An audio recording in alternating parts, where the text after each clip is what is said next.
The red warning light flashed on the bridge of the Eternal Harmony. Ambassador Kale looked at the message that appeared on his screen. His 4 eyes went wide as he read the words. The message was short but scary. Galactic Council alert, no entry.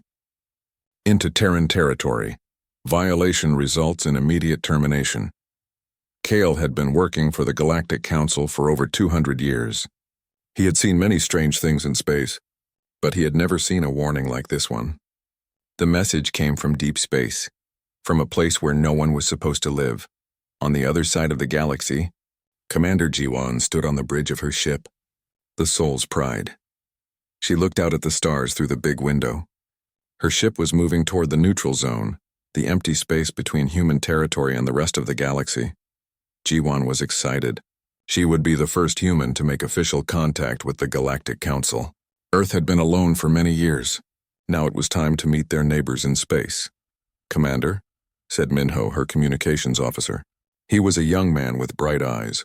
"I am getting strange signals from ahead." "What kind of signals?" Jiwan asked.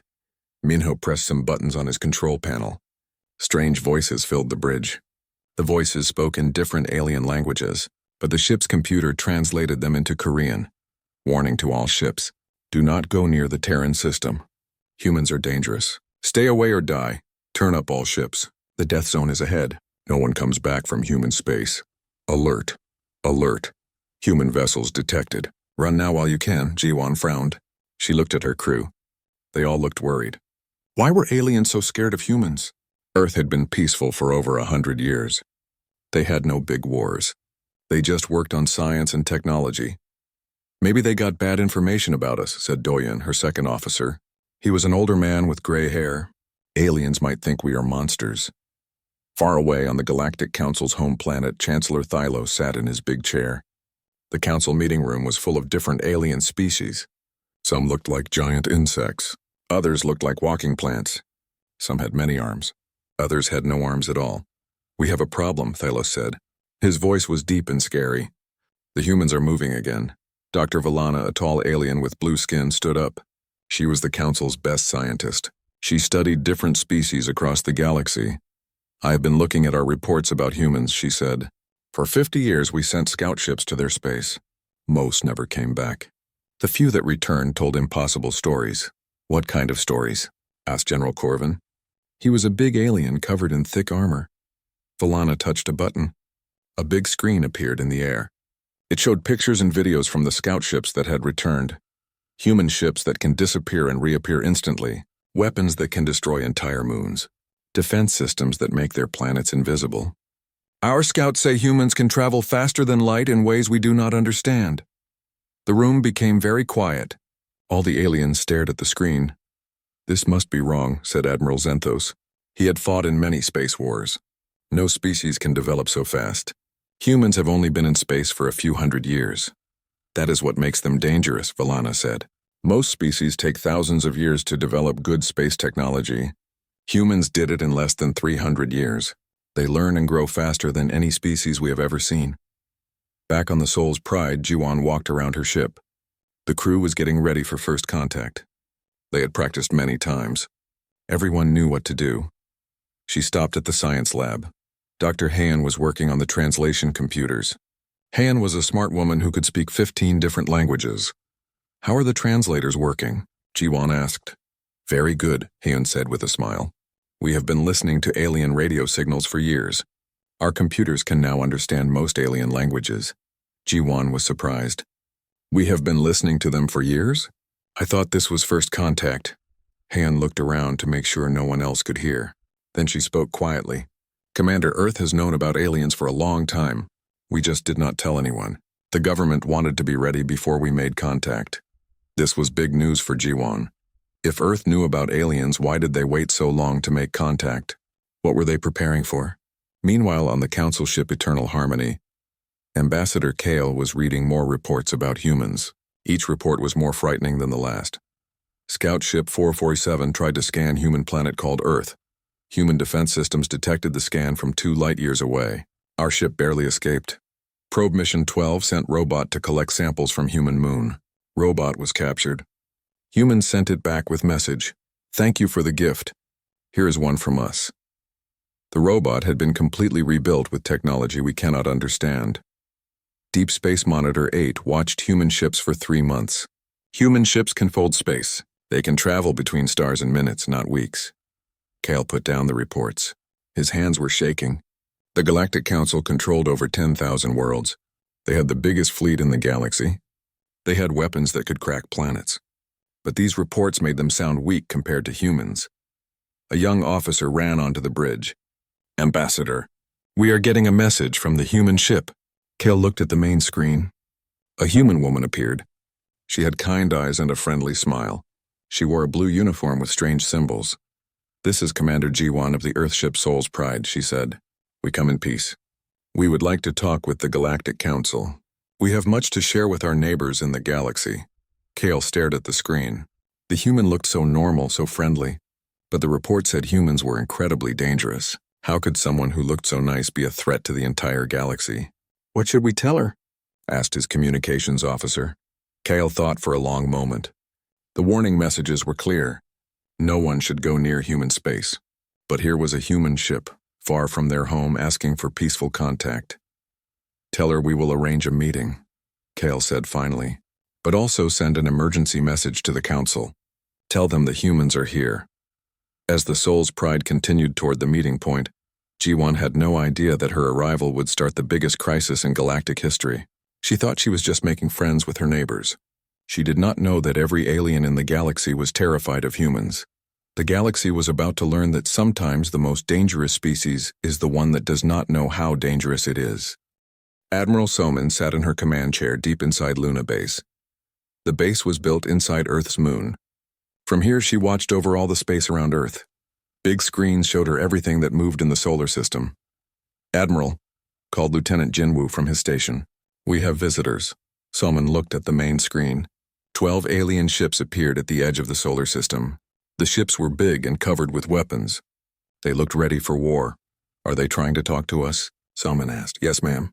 They are sending a message." The screen changed. An alien appeared.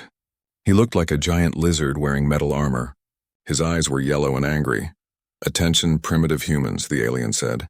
"I am War Marshal Grendock of the Galactic Council Fleet. You will surrender immediately. Your species will be brought into galactic civilization.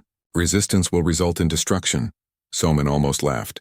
The alien thought humans were primitive. If only he knew the truth. "Send a reply," she said. "Tell them we welcome peaceful contact. But we do not surrender to anyone. They are powering up their weapons." "Admiral," Jinwoo said. "Then we better send Captain Dohyun to meet them," Somin said with a smile. Captain Dohyun was flying his ship, the Busan Thunder, near Jupiter. His ship was small compared to the alien vessels. It looked like a tiny metal fish next to 12 giant sharks. "Captain," said his pilot, Youngman, "the aliens want us to surrender." "That's funny," Dohyun said. "Do they know who they're talking to?" Dohyun opened a channel to the alien fleet. "This is Captain Dohyun of the Earth Defense Force. You came into our space with weapons ready. That's not very friendly." War Marshal Grendock appeared on the screen again. "Little human, you have one small ship. We have 12 battle cruisers. Surrender now or be destroyed." "I have a better idea," Dohyun said calmly. "You surrender to me." The aliens started laughing. On their ships they thought the human was crazy. One small ship against 12 big ones? The human must be joking. "You amuse me, human," Grendock said. "Very well. Show me what your tiny ship can do." Dohyun nodded to Youngman. "Show them the basic moves."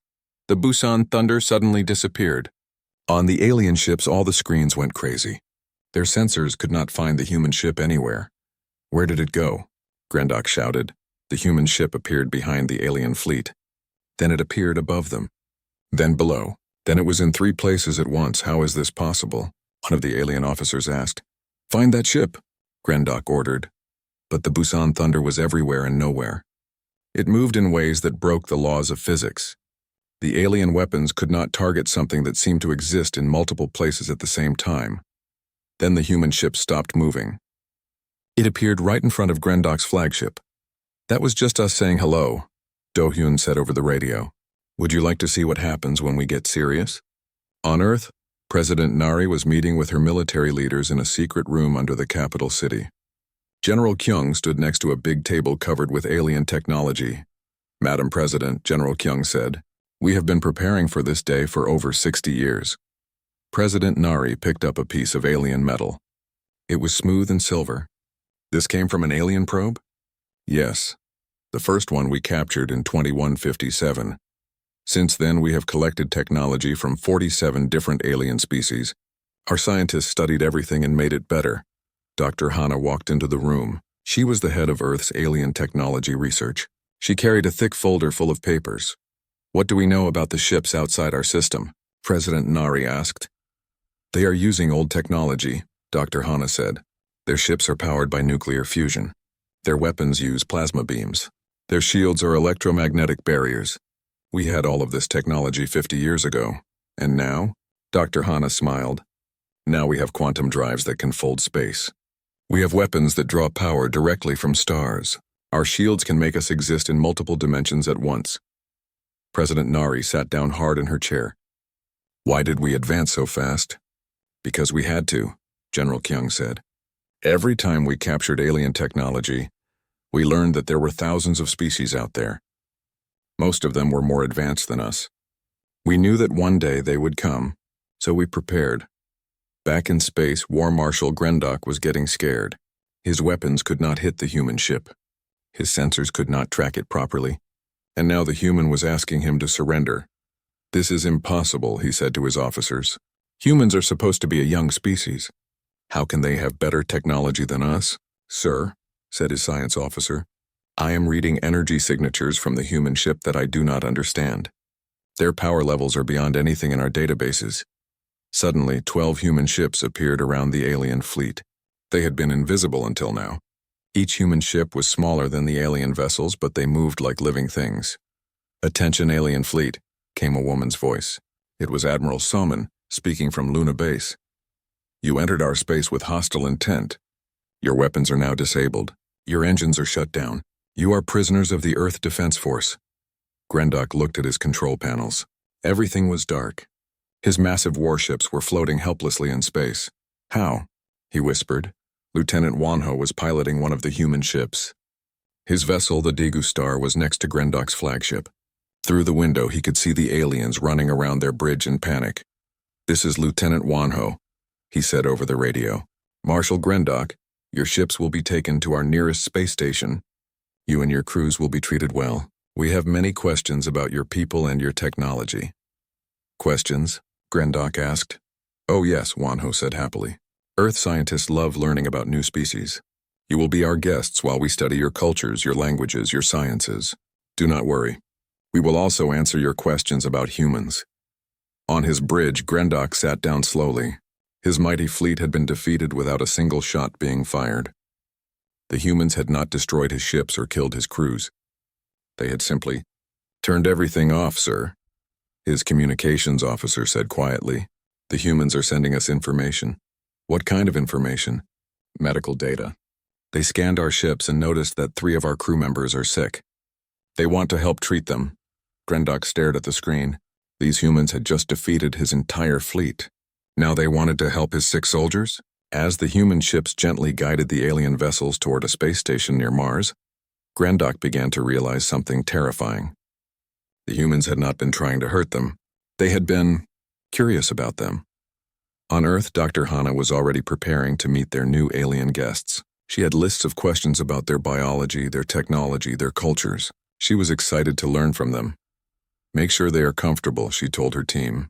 "Give them good food, warm rooms, and medical care if they need it. We want them to be happy to answer our questions." But in the deepest parts of the Earth government, other people were making different preparations. The aliens had come with warships and demands for surrender. This meant the galaxy was not a peaceful place. If the Galactic Council was willing to attack Earth, there might be other threats out there. Threats that would require more than curiosity and kindness to handle. The humans had shown they could defend themselves, but now they needed to decide what to do next. Should they stay hidden in their solar system? Or should they go out into the galaxy and show everyone what humans could really do? In space, as the alien prisoners were taken to the Mars station, none of them realized they had just witnessed the beginning of a new age. The age when humans would no longer hide in the shadows. The galaxy was about to discover that Earth had been preparing for this moment for decades. and humans were ready for whatever came next. 3 months had passed since the first alien ships came to Earth.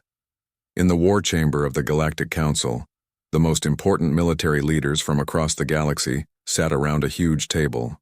The room was dark except for the glowing screens that showed star maps and battle reports.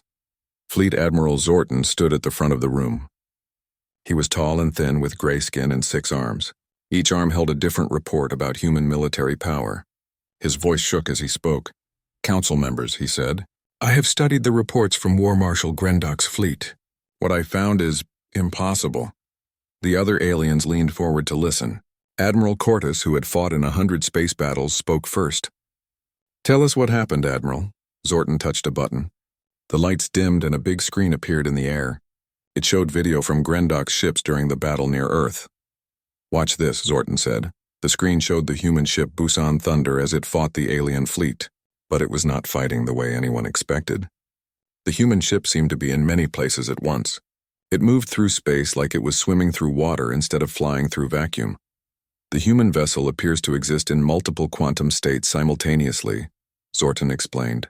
"Our scientists cannot understand how this is possible." General Vexnos, a warrior from the warlike Korthak Empire, slammed his fist on the table. "This must be some kind of trick. No species can break the laws of physics." "That is what we thought," Zorton said sadly. "So we sent our best scientists to study the captured alien technology that Grendok's fleet brought back." He touched another button. New images appeared. They showed pieces of human technology that looked simple, but contained impossible complexity. "Human power cores draw energy directly from stellar matter," Zorton continued. "Their weapons can manipulate gravity itself. Their shields exist partially outside our dimension. According to our best scientists, none of this should work." On Earth, engineer Taehyun was working in the shipyard above the planet. He was upgrading the Soul's Pride for Commander Jiwon's next mission. The ship floated in space dock while robots and human workers installed new equipment. "How is the upgrade going?"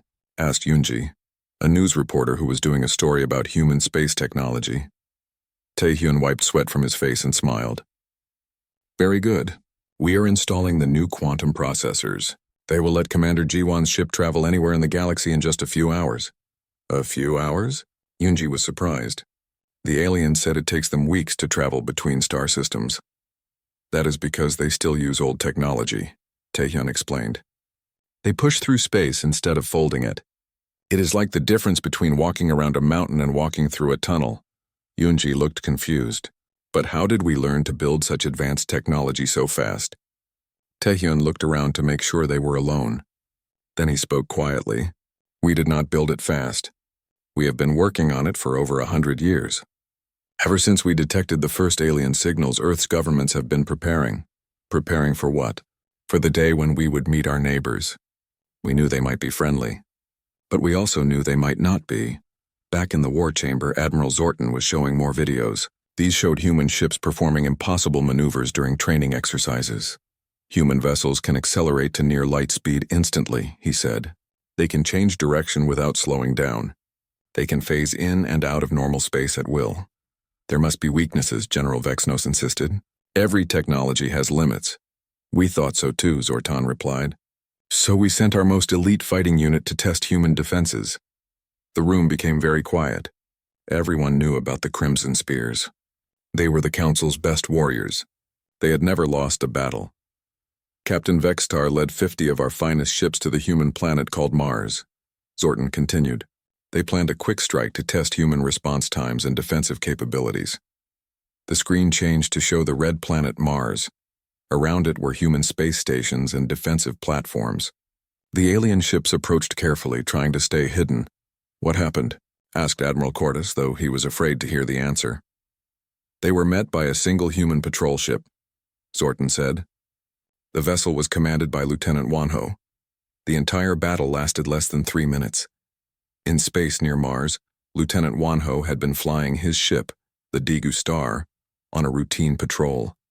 It was a quiet day until his sensors detected 50 alien ships approaching from the asteroid belt. "This is Lieutenant Wanho to Mars Control," he said into his radio. "I have contact with unknown alien vessels. They appear to be in attack formation." "Copy that, Lieutenant," came the reply from Mars Control. You are authorized to defend our space. Wanho looked at the approaching alien fleet. 50 ships against 1. On most worlds, this would be a hopeless fight. But Wanho was not worried. Computer, he said to his ship's artificial intelligence, scan the alien vessels. What are their capabilities? Scanning complete, the computer replied in a calm voice. Enemy ships are using standard plasma weapons and electromagnetic shields. Technology level is approximately 60 years behind current human standards. 60 years? Wanho laughed. This will be easy. The alien ships opened fire first. Bright beams of energy shot toward the Daegu star. But the beams passed right through the human ship as if it was not there. Phase shields activated, Wanho said to himself. Now let's show them what we can do. The Daegu star suddenly split into 12 identical ships. Each one looked exactly like the original. The alien commander, Captain Vexistar, stared at his screens in confusion. Which one is real? He shouted to his crew. I don't know, sir. His sensor operator replied. They all look real to our instruments. All 12 human ships attacked at once. But instead of trying to destroy the alien vessels, they did something much more impressive. They carefully disabled every alien ship without hurting anyone inside. One by one, the alien ships lost power. Their weapons stopped working. Their engines shut down. Their life support systems stayed on, but everything else went dark. In the war chamber, Admiral Zorton finished his report. The room was completely silent. Some of the alien leaders looked scared. Others looked angry. All of them looked confused. Let me understand this, said Counselor Tethra, an old alien who had lived for 800 years. 50 of our best ships were defeated by one human vessel? That is correct. And the human did not destroy our ships? No. Lieutenant Wanho's ship disabled the fleet and then used tractor beams to pull them to a nearby human space station. The crews were taken prisoner, but they were treated very well. General Vexno stood up angrily. This is impossible. No species can develop such advanced technology so quickly. That is what makes the humans so dangerous, Admiral Zorton said quietly. They do not follow the normal rules of technological development. While most species take thousands of years to advance from basic spaceflight to advanced quantum physics, humans did it in less than 3 centuries. But how? Counselor Tethra asked. Our captured crews were interviewed by human scientists, Zorton explained. The humans asked them many questions about Galactic Council technology, history, and culture. In return, they answered some questions about human development. What did they learn? That humans have been studying us for much longer than we have been studying them. They intercepted our communications, analyzed our technology, and planned for eventual contact. While we saw them as a primitive species to be ignored or controlled, they saw us as teachers and potential threats to be understood and prepared for. The room erupted in angry voices. Some aliens demanded immediate war against Earth. Others wanted to hide and hoped the humans would leave them alone. A few suggested trying to make peace, but Admiral Zorton held up all 6 of his arms for silence. There is more. The human scientists told our prisoners something else, something that changes everything. What? The technology we have seen so far? The impossible ships, the reality-bending weapons, the quantum defenses. The humans say this is just their basic military equipment. They have much more advanced systems that they have not shown us yet. The war chamber became so quiet that the only sound was the hum of the air recycling systems. Finally, Counselor Tethra spoke in a whisper. What have we awakened? 6 months after first contact, the massive council chambers on the capital world of Nexus Prime had never seen anything like it.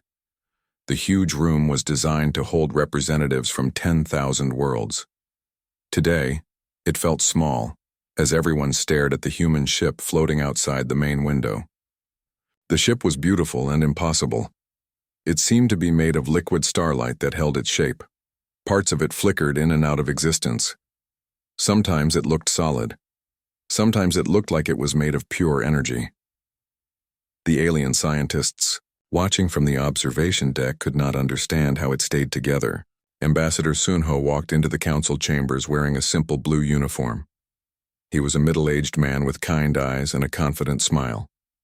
Behind him walked 2 other humans, Dr. Minji, Earth's top medical scientist, and Captain Yeji, commander of the exploration fleet.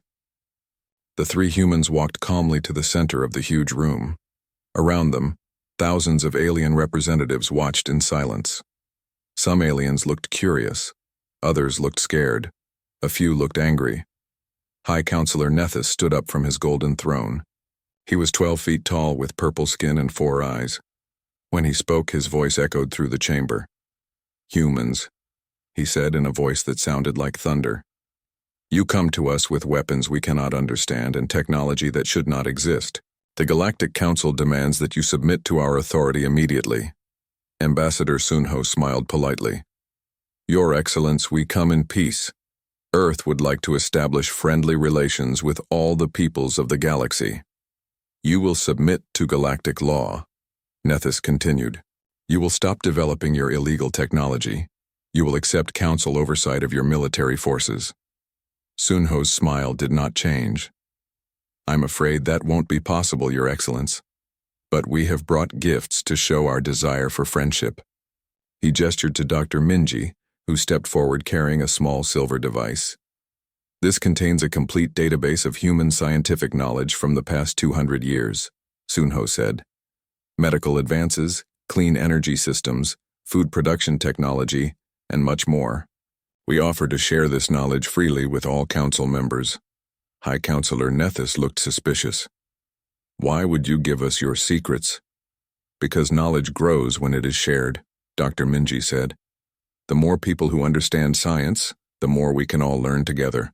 Several alien scientists in the chamber began whispering excitedly, but Counselor Vexran, a military leader from the warrior planet Kron, stood up angrily. "This is a trap," he shouted. "The humans want to weaken us with their false gifts, Doctor." Minji looked sad. "We understand your suspicion. Perhaps a demonstration would help." She walked over to where Counselor Mordan was sitting. Mordan was very old, even by his species standards. His green skin was wrinkled and his breathing was labored. Everyone knew he was dying from a genetic disease that had no cure. "Counselor Morden," Dr. Minji said gently, "may I help you?" The old alien looked at her with tired eyes. "Child, I am dying. My people's greatest doctors have tried everything. There is no help for me." Dr. Minji pulled out a small medical device that glowed with soft blue light. "We have been studying the genetic patterns of many species. I believe we can help." She held the device near Mordan's chest. The blue light grew brighter for a moment, then faded. The change was immediate.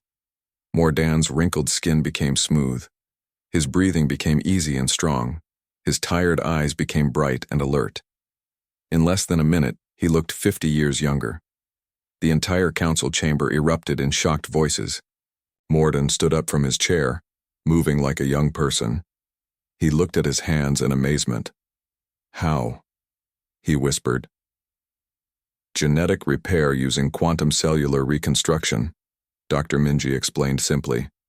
"We can cure most genetic diseases and extend the natural lifespan of any species." High Counselor Nethys's 4 eyes went wide.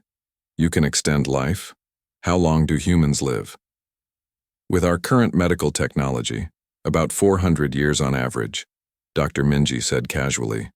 "Though some of our oldest citizens are approaching 600. The council chamber became completely silent. Most alien species lived only 100 or 200 years at most. The idea of living for 4 centuries was incredible. But Counselor Vexran was not impressed. He pointed a clawed finger at the humans. "Life extension is forbidden technology. The council banned it centuries ago." "Why?" Captain Yeji asked, speaking for the first time. Because.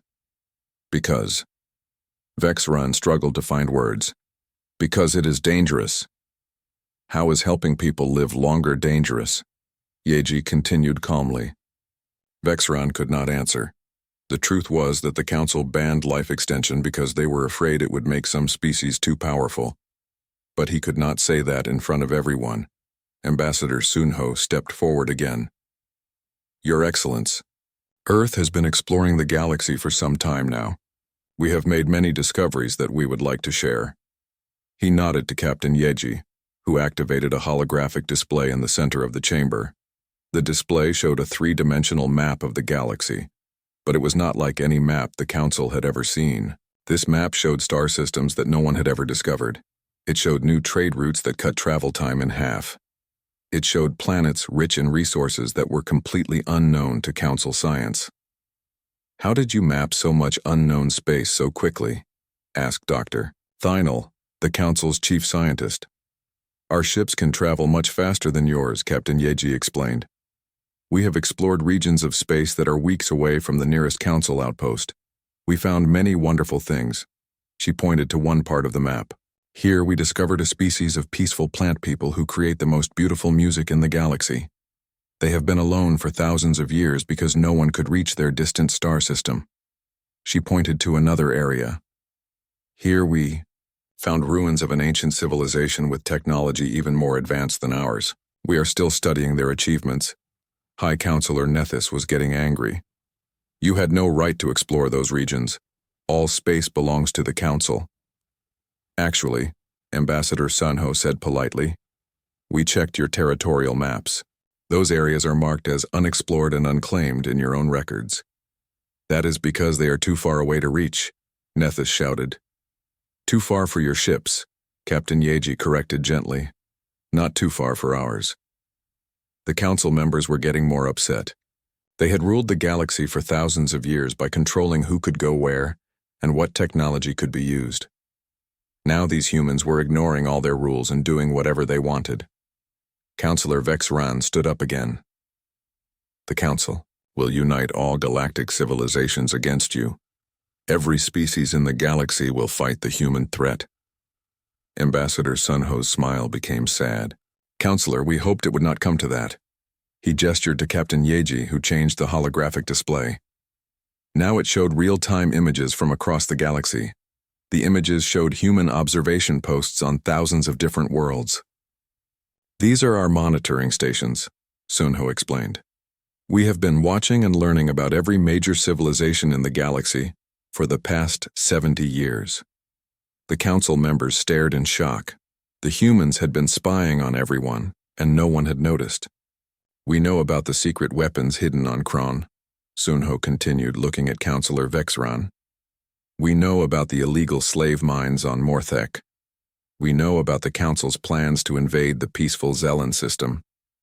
Each revelation made the Council members more afraid. Their deepest secrets were known to the humans. "We do not want to use this information to hurt anyone," Sunho said. "We gathered this knowledge to understand our future neighbors.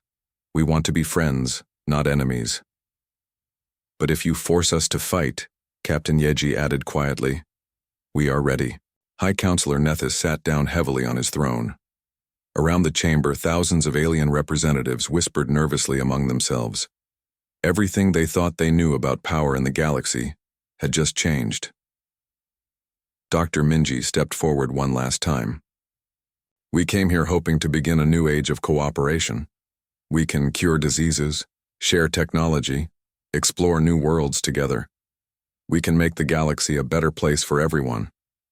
Or," Ambassador Sunho said with his gentle smile, "we can go back to Earth and leave you alone. The choice is yours." But everyone in the chamber knew the truth. The choice was not really theirs anymore. The humans had already changed everything. The old galaxy where the Council ruled through fear and control was ending. A new age was beginning, whether the Council wanted it or not. 1 year after first contact, the galaxy looked completely different.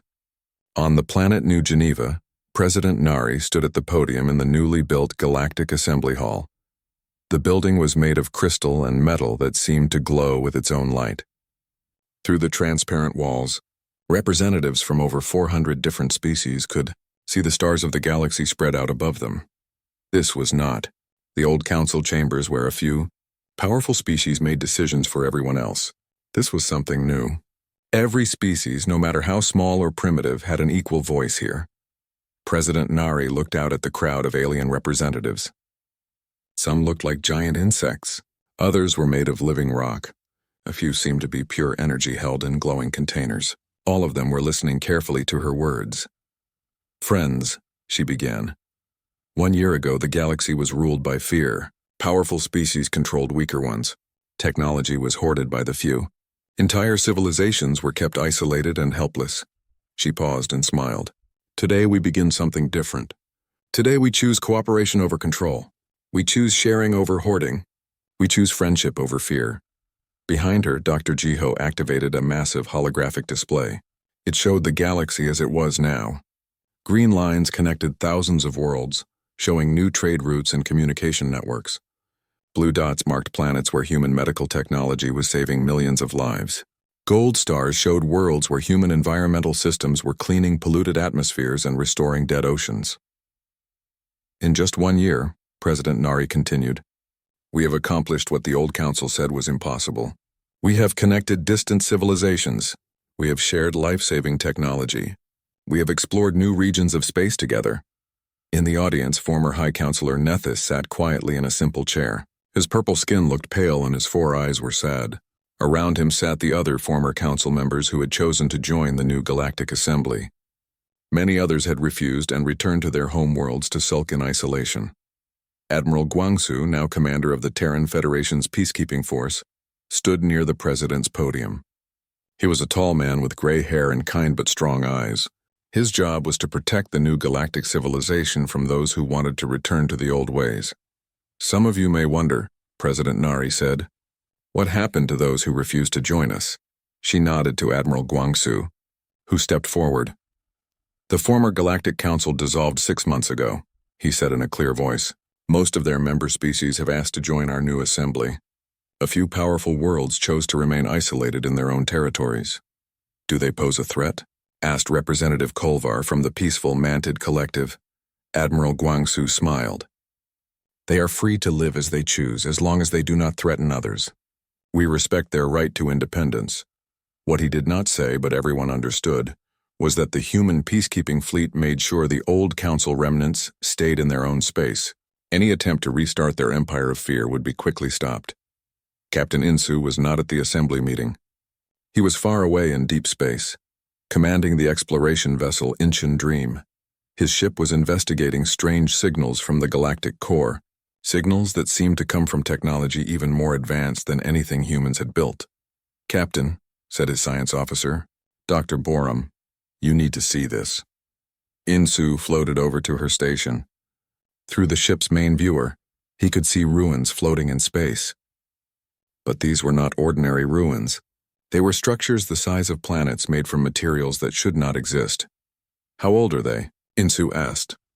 According to our scans, about 4 million years, Dr. Borum replied. But Captain, that's not the strange part. She showed him readings from the ship's sensors. These ruins are not natural. They were built by someone with technology that makes our quantum drives look like stone tools.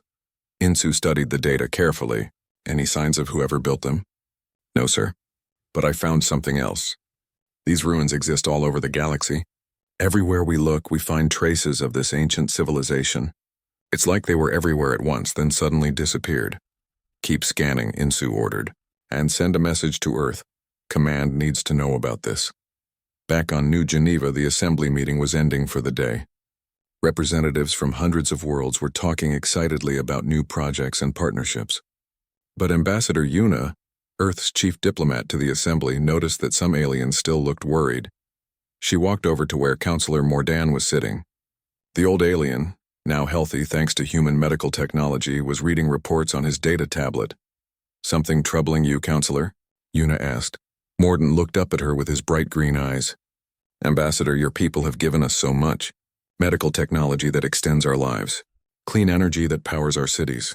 Ships that can reach distant stars, but you're worried about the cost, Yuna finished. Yes.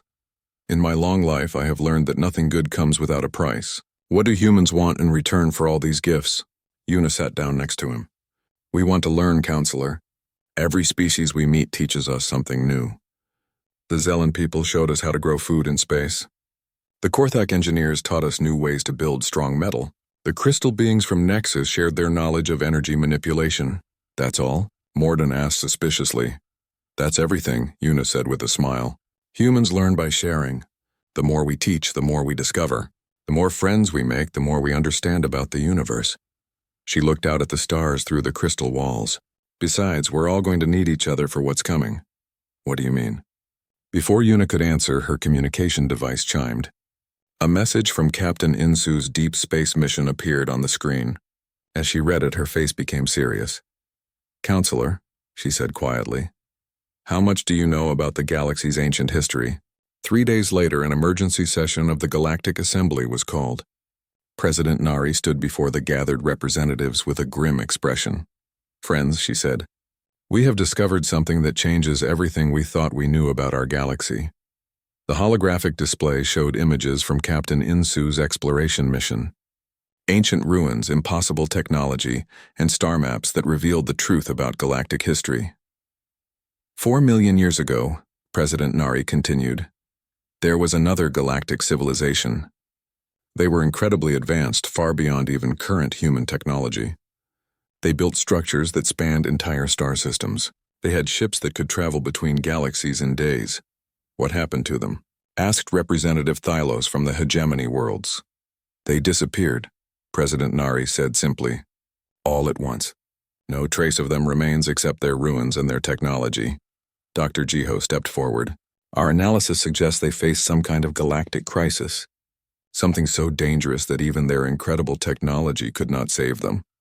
The assembly hall became very quiet. Representatives looked at each other with worried expressions. Are we in danger? Asked Counselor Mordon. We don't know, President Nari admitted. But we are preparing. Human scientists are studying the ancient ruins, trying to understand what destroyed that civilization. Our exploration fleets are mapping the galaxy, looking for clues about the threat they faced. She looked out at all the alien faces watching her. This is why we need to work together. This is why we chose cooperation over conflict. Whatever destroyed the ancients, we will face it together as friends and allies. Ambassador Yuna stood up from her seat. The old Galactic Council ruled through fear and division. They kept species isolated and weak. If the ancient threat returns, a divided galaxy would fall just like the ancients did. But a united galaxy, President Nari continued, a galaxy where every species shares knowledge and supports each other, might have a chance. Admiral Guangsu activated another display. It showed the current state of galactic civilization. Hundreds of worlds connected by trade and communication networks. Millions of species working together on scientific projects. A peacekeeping force made up of volunteers from dozens of different worlds. We have built something new, he said. Something the galaxy has never seen before. A true partnership of equals. As the assembly session continued, representatives began making plans. Research projects to study the ancient ruins. Exploration missions to the furthest reaches of the galaxy. Defense preparations in case the ancient threat was still out there. But the most important decision was simple. They would face whatever came together. 5 years later, Ambassador Yuna stood in the same crystal hall, but now it was even bigger. The Galactic Assembly had grown to include over 800 species. New technologies developed through cooperation had solved problems that had plagued the galaxy for thousands of years. Hunger was becoming extinct as human farming techniques spread to every world. Diseases that had killed billions were now curable thanks to shared medical knowledge. Wars between species were ending as communication and understanding grew. The old warning messages that once told everyone to stay away from human space had been replaced. Now when travelers approached the solar system, they heard a different message. Welcome to Terran space. You are entering a zone of friendship, learning, and infinite possibility.